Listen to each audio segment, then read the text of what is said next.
It's him. That was, first of all, the injury was just was gross to watch.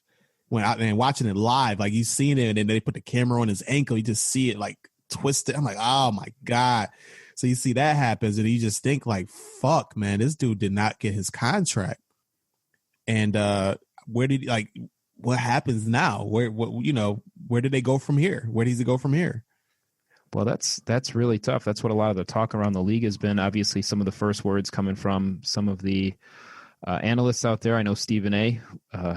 He really likes to ride the Cowboys fans big time and just get all over them all the time. But he was, kind of just sad and just sullen looking, and he came on and wished Dak the best. I thought that was kind of a classy thing, and it was kind of a cautionary tale to young players to go and get that contract, even if it's not exactly what you're looking for. Sign that long-term deal. We've seen it. Look what happened with Le'Veon. He got his deal, but ultimately it seems as though it's going to be a problem for him moving forward because that year off and then subsequently going to the Jets, a terrible team that were able to pay him the most money, we see that he's already gone. So, that's sitting out, waiting for a long-term deal, hoping for, more money when you're being offered. What was the offer, Bryce? It was something like, I think it was like $100 million over 5 years or something like that, right? Or $100 for Dak. The original offer that he turned down. They originally was offering like $35 million a year. Oh my God. See, that's insane. You don't take that and look what happens now. And I get it. You're gambling on yourself, but in the NFL, you're always that one play away from having a really detrimental injury. To answer your question in full, where you said, what do they do from here? The good news for Dallas is they've got a very capable backup, probably the best backup in the league. So they're probably the most equipped to handle an injury like this of any team in football.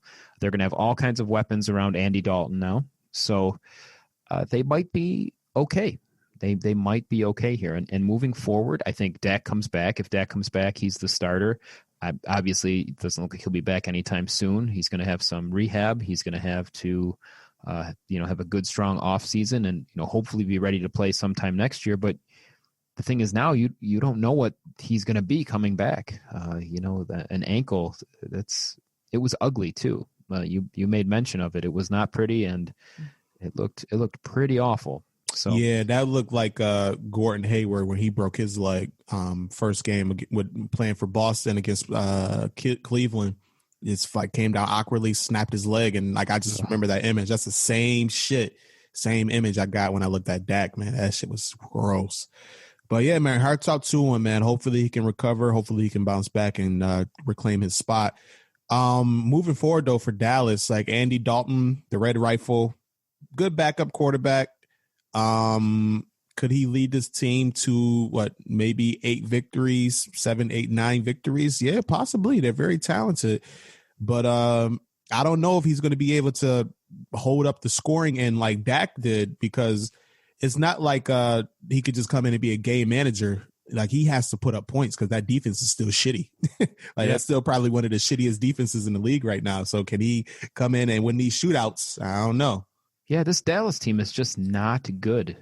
Dallas needed 2 TDs being taken off the board via penalty and a last-minute scoring drive to get by the 0-5 Giants for their second win of the season. And let's not forget, their first win of the season came against the hapless Atlanta Falcons that we already spoke about on the flukiest onside kick of all time. So this Dallas team is not good. The injury to Dak, I think, makes them worse. All in net worse. It's a loss for them. But yeah, man, I don't know. I don't see them making the playoffs here unless Andy Dalton's got some magic in that Red Rifle of his. Bro, I can see them making the playoffs though, because this division is that bad. Like they're competing against the Eagles and the Washington Football Club. So they're like, I don't know. They're currently number 1. They're currently first place in the NFC East, but as bad as the record that they are. Now, if they get into the playoffs, will they be like any effective? Like, you know what I mean? Like, I don't know. I'm not picking them to win any games once they get there. So, but yeah, this just goes to show how bad a division can be. And even with how bad the Cowboys defense and now the injury to their starting quarterback, they still probably would be the favorites to win this division. You're going to laugh at me on that, but I love it. I think it's exciting that the New Jersey Football Giants are 0-5 and 2 games out of first in the division. Like it's laughable and it is sad and kind of pathetic, but it really makes it fun. Like New Jersey could put together a string of 3 wins and be in first place in this division. It's insane. It really is absolutely insane. And what I've been rooting for is every team with the higher division record or the higher record in general to lose. I really want to see go down to the wire. Like a 4-11-1 division winner is what I'm looking for there. I think it would be a lot of fun. That'd be so gross.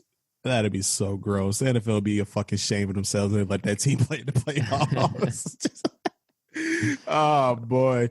Oh man. How about that shellacking yesterday, man?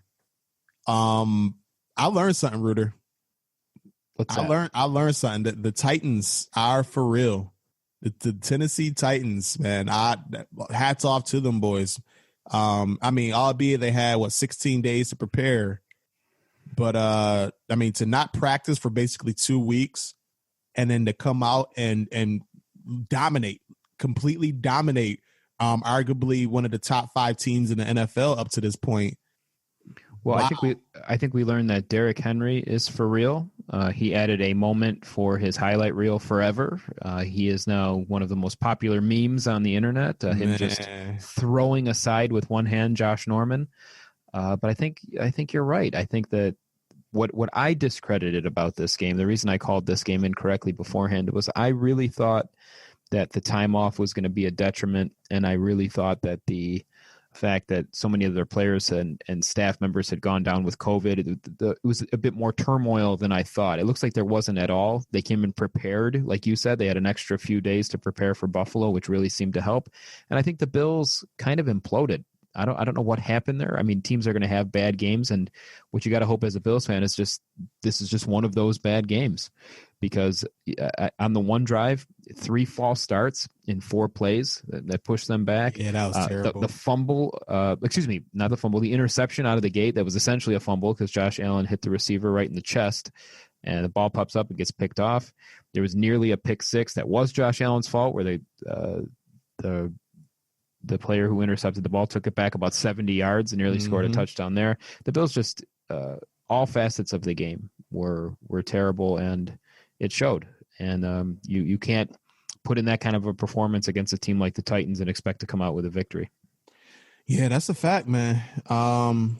Hats off to Tennessee. Like, that game reminded me a lot of Baltimore's loss against Tennessee in the playoffs, where like Buffalo's like moving the ball and Josh Allen finding his receivers, and then boom, the receiver goes off his hands or his shoulder pads up into the air, and Tennessee gets a turnover, converts it into a touchdown. I was like, damn, this looks oddly familiar.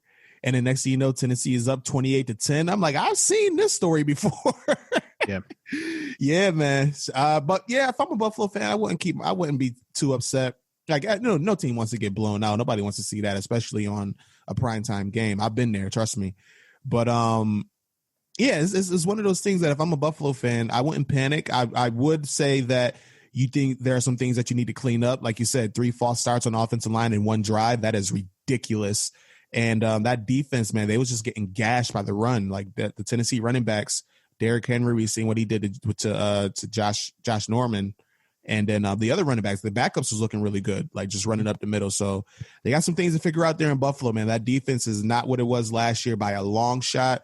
And yeah, Josh Allen, as good as he's been this season, he can't just make those mistakes anymore. Like throwing into just trying to make a play and trying to throw it into double coverage and then throwing a pick in your own red zone. That's no, that's a big no. So they'll be all right though. The AFC is stacked, bro.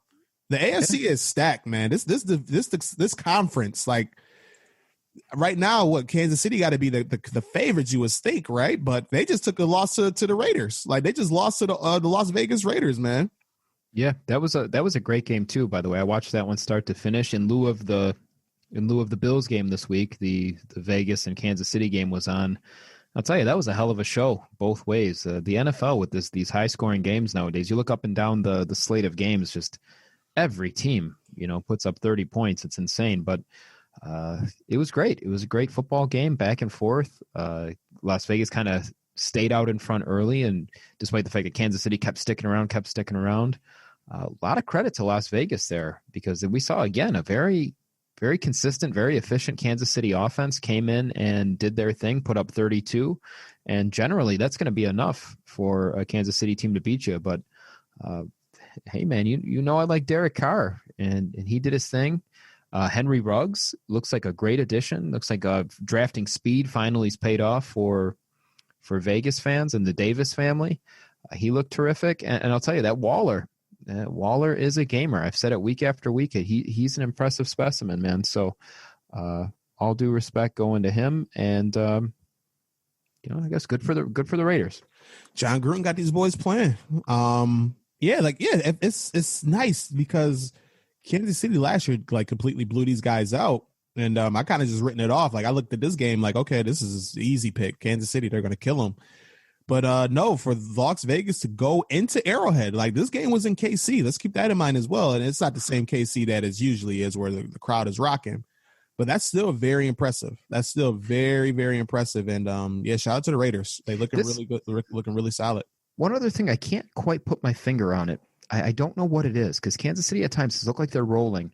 They just don't strike me as the same team as last year for some reason. And I don't know exactly what it, like, they don't scare me as much as the Kansas City team did last year. Do you know what I mean? I know that they beat the Ravens on what was probably an off night for the Ravens, but Kansas City's played teams a lot more closely than last year. I feel like last year they were blowing some teams out.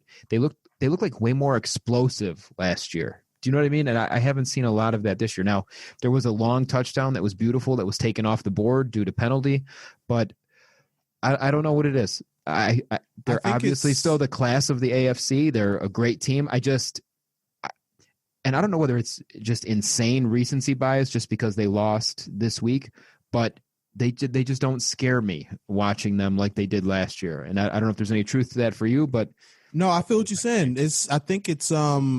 I think teams have a game plan now that it kind of works to take away those explosive plays that we've seen from this team in the past, where like we seen, like the only team that didn't do it was my fucking Ravens, because we just want to stick to our guns and blitz cornerbacks and shit against Patrick Mahomes instead of having them cover the fucking receivers that's killing us. But every other team that played them so far, they've rushed 4 or rushed 3. Well, they rushed 4 for the most part, and then New England had brought in a new wrinkle where they rushed 3 and then kept a spy on Patrick Mahomes so he can't kill him with his legs. And it's made those Kansas City drives last a lot longer.